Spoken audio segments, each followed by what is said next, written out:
नमस्कार दोस्तों, स्वागत करता हूं आप सभी का एक बार आपके फिर से अपने ऑफिशियल यूट्यूब चैनल पार न्यू नेटवर्क पर। दोस्तों कैसे हैं आप सभी लोग?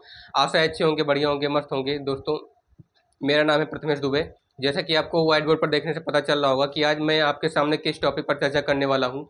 ये भारतीय संविधान का मतलब कि एक ऐसा महत्वपूर्ण भाग है, 8वीं अनुसूची में 22 भाषाएं, ठीक है, जो कि आप सभी लोगों को जानना जरूरी है, क्योंकि आप सभी लोग जो भारत में रहते हैं कहीं ना कहीं भारत से ही जुड़े हैं, मतलब भारतीय संविधान से जुड़े हैं और हमारा देश संविधान से चलता है। तो संविधान की 8वीं अनुसूची में 22 भाषाओं का कितना ज़्यादा महत्व है, कितना ज़्यादा क्रेज है, आइएगा हम लोग जानते हैं कि भारतीय संविधान की 8वीं अनुसूची में यानी कि 8th एडिशन में 22 लैंग्वेज शामिल की गई हैं। तो भारत का संविधान में कौन कौन सी भाषाएं हैं, ठीक है, जो 22 भाषाओं के नाम मैं आपको बता रहा हूँ वो कौन कौन सी भाषाएं हैं, आइएगा हम लोग समझते हैं। तो 22 भाषाएं जैसा कि आपको पता चल गया है इंडियन कॉन्स्टिट्यूशन के 8th एडिशन में यानी 8वीं अनुसूची में, ठीक है। अगर आप संविधान पढ़ते हैं या फिर नहीं पढ़ते हैं तो भी आप लोग को जानना सबसे ज़्यादा जरूरी बन जाता है। मैं यह बात आपके सामने क्यों कह रहा हूँ, क्योंकि अगर कोई आपसे पूछे कि आपको भारतीय संविधान की 8वीं अनुसूची में, या फिर आपको ऐसे ही पूछे कि भारतीय संविधान की कौन सी अनुसूची है जिसमें 22 भाषाएं हैं, या फिर भारतीय संविधान की 8वीं अनुसूची में कितनी भाषाएं हैं, तो आप लोगों को जानना जरूरी है। अगर आप लोग 3-4 भाषा भी जानते हैं तभी बहुत अच्छी बात है। अगर कुछ भी नहीं जानते हैं तो थोड़ा ये मतलब गलत बात है कि आप लोग अपने संविधान के बारे में नहीं जानते हैं, ठीक है, सही से नहीं जानते हैं। तो आइएगा हम लोग समझते हैं कि आप लोग को कोई ये ना कह पाए कि भारतीय संविधान की किस अनुसूची में 22 भाषाएं हैं।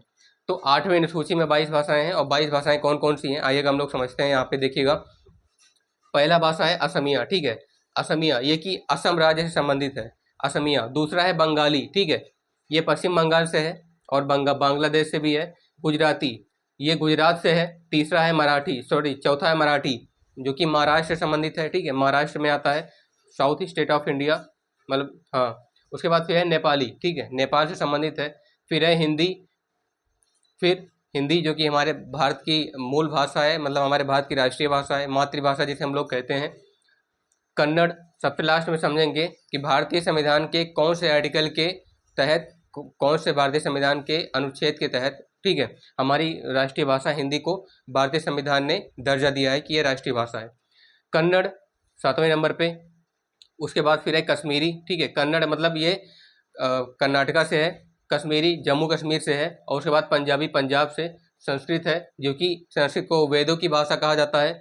उसके बाद फिर है, आपको यहाँ पे देखने से पता चल रहा होगा, कोंकणी, ठीक है, कोंकणी। उसके बाद ये मलयालम, फिर मणिपुरी, ठीक है, मलयालम जो है मणिपुरी मणिपुर से है। मलयालम ये जो है तमिलनाडु में भी बोली जाती है, और ये पांडिचेरी में भी बोली जाती है। कोंकणी, ठीक है, कर्नाटका में भी बोली जाती है। उसके बाद फिर है तमिलनाडु, तमिलनाडु की एक भाषा है तमिल, ठीक है, तमिल में, तमिलनाडु में सबसे ज़्यादा जो बोले जाने वाली भाषा है वो तमिल है।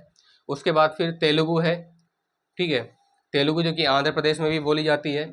मैथिली, मैथिली भाषा है जो कि सबसे ज़्यादा बोली जाती है आंध्रा में, और उसके बाद पांडिचेरी में बोली जाती है, ठीक है। संथाल और डोगरी, संथाल और डोगरी ये दोनों ऐसी भाषाएं हैं जो कि भारतीय संविधान की 8वीं अनुसूची की 22 भाषाओं में शामिल की गई है।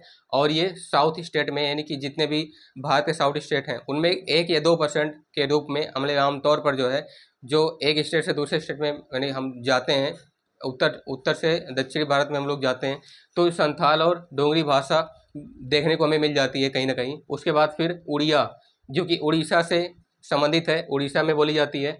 सिंधी, बोडी और उर्दू, ठीक है, ये सिंधी और ये बोडी, ठीक है, ये भी साउथ स्टेट में बोली जाती है, और सबसे ज़्यादा इसका क्रेज पंजाब में। और यहाँ पे नेपाल जो सटा इलाका है नेपाल से, जैसे यूपी बिहार हो गया, कहीं ना कहीं इसको भी देखने को मिल जाता है। उर्दू जो कि इस्लाम धर्म की भाषा है, हालांकि इस्लाम धर्म के कुछ ग्रंथों में ईद उल फितर वगैरह में देखने को मिल जाता है उर्दू भाषा। सबसे लास्ट में मैंने आपसे कहा था कि हम लोग डिस्कस करेंगे कि हिंदी जो है हमारी मातृभाषा है, इसके भारतीय संविधान का जो है कौन सा आर्टिकल है जिससे ये हमें पता चलता है, जो ये आर्टिकल हमें बताता है कि भारत की हिंदी राष्ट्रीय भाषा है, जिसे हम लोग मातृभाषा बुलाते हैं। तो मैं बता दूं, भारतीय संविधान का आर्टिकल जो है, आर्टिकल 343 पार्ट 1, जो ये साफ साफ कहता है कि आपकी जो हिंदी भाषा है वो राष्ट्रीय भाषा है। यानी कि आप कहीं पे भी चले जाइए, आपको 1-2% लोग ऐसे मिलेंगे, चाहे तमिलनाडु में, चाहे सिक्किम में, चाहे अपने यूपी में, यूपी के उत्तर भारत में, कह लीजिए पंजाब में, हरियाणा में, ठीक है, या फिर आप लोग पूर्वी भारत में असम में चले जाइए, कहीं पे भी भारत के 2829 राज्य में कहीं पे भी आप लोग चले जाइए, 1% लोग तो ऐसे होंगे जो हिंदी बोलते होंगे। और हिंदी को मातृभाषा का दर्जा इसलिए दिया गया है, आर्टिकल 343 के अकॉर्डिंग पार्ट 1 में बताया गया है कि हिंदी को भारत की राष्ट्रीय भाषा कहा जाता है। इसे हम लोग मातृभाषा भी मानते हैं, क्योंकि ये हर जगह बोली जाती है, चाहे कम ही बोली जाए, चाहे 1 ही % बोली जाए। तो दोस्तों, आशा है कि हमारे द्वारा दी गई जानकारी आपको पसंद आई होगी कि भारतीय संविधान की 8वीं अनुसूची में 22 भाषाएं हैं, और 22 भाषाएं कौन कौन सी हैं। असमिया, असम से लेकर के आपका उर्दू तक, ठीक है, ये 22 भाषाएं शामिल की गई हैं। आप लोग को जानना बहुत ज़्यादा जरूरी था, इसलिए मैंने आपको ये वीडियो आपके लिए बना दिया, ठीक है। अगर किस में भी आपको कोई कमी दिखाई दे रही हो या फिर कुछ भी समझ में नहीं आया हो, तो आप लोग कमेंट में पूछने के लिए फ्री हैं, ठीक है। मिलते हैं आपसे नेक्स्ट वीडियो में इससे भी किसी जुड़ी नेक्स्ट इंटरेस्टिंग अपडेट के साथ। तब तक के लिए धन्यवाद। जय हिंद, वंदे मातरम।